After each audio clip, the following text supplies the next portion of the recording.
যখন মানে আমি ক্রেতা সংস্থার প্রতিনিধি আপনার বাংলায় বললে যে জিনিসটা হলো যে আমরা ব্র্যান্ড যখন বলি আসলে অনেক ধরনের ব্র্যান্ড বলি, প্রত্যেকটা মানুষ যেমন সমান না, প্রত্যেকটা ব্র্যান্ড অবশ্যই সমান না।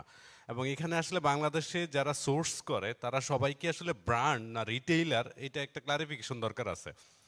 What is the difference between A brand and retailer? Brand, তার ব্র্যান্ডিং এর একটা ভ্যালু আছে। আপনি যখন একটা অ্যাডিডাস শু পরেন, একটা নাইকি শু পরেন, আপনি কিন্তু ফিল প্রাউড। কিন্তু আর রাস্তায় অনেক ধরনের জুতা স্যান্ডেল এগুলো বিক্রি করে, তাদের একটা ব্যাপারও আছে।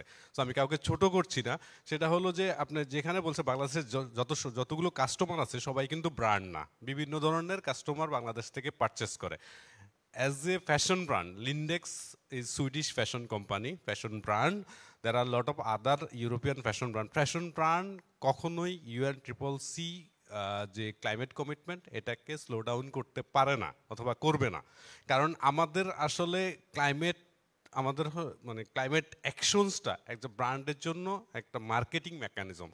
যত বেশি ইউরোপিয়ান কাস্টমারকে ইনফ্লুয়েন্স করার জন্য প্রাইস ছাড়াচ্ছে, আপনি সোশ্যালি এবং এনভায়রনমেন্টালি কী ধরনের এক্সিলেন্স করতেছেন সেটা একটা বড় ধরনের মার্কেটিং টুল।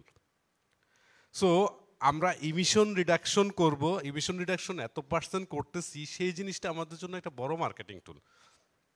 কোনো বাংলাদেশ কাস্টমার বাংলাদেশ থেকে যারা পারচেস করে, তারা বাংলাদেশ থেকে পারচেস করে, তারা রোড সাইডে অথবা তারা হকার অথবা এই ধরনের কিছু কিছু কাস্টমার থাকতে পারে, তারা হয়তো এদের জিনিসটাকে স্লো ডাউন করতে পারে। কিন্তু কোনো ফ্যাশন ব্র্যান্ড, যেহেতু আপনি উচ্চারণ করেছেন, ব্র্যান্ড কখনো আসলে এটা করে না। ব্র্যান্ডের জন্য এইটা আমি জানি না, আমি মানে অনেক বেশি লেংদি করে ফেলছি কিনা, কিন্তু আমি আর একটু মানে পরে এলাবোরেট করব। ব্র্যান্ডের জন্য ইমিশন রিডাকশন, এটাকে আমরা আসলে যতটা না বেশি ক্লাইমেট অ্যাসপেক্টে দেখি, তার চেয়ে বেশি দেখি সাস্টেনেবিলিটি অ্যাসপেক্টে। সাস্টেনেবিলিটি মিনস আপনি যতটুকু এনার্জি ইউজ কমাবেন, এনার্জি এফিশিয়েন্ট হবেন, আপনি কিন্তু ততটুকু কিন্তু খরচ কমছে। আপনি যদি রিনিউয়েবল এনার্জি ইউজ করেন, তাহলে মানে রাশিয়াতে অথবা ইউক্রেনে যুদ্ধ হচ্ছে, মিডল ইস্টে কোনো মানে কোনো রকমের যুদ্ধ হচ্ছে, তার জন্য মিডল ইস্টের তেলের প্রাইস বেড়ে গেছে, এগুলো নিয়ে কিন্তু আপনাদের চিন্তা করতে হবে না। কারণ your energy, your sustain in your own energy. Like আপনার রুপটপ সোলার আছে, পৃথিবীর ইউক্রেন রাশিয়া যুদ্ধ হোক আর যাই হোক, আপনি কিন্তু আপনার এনার্জি পেয়ে যাচ্ছেন, আপনার ইলেকট্রিসিটি পেয়ে যাচ্ছেন।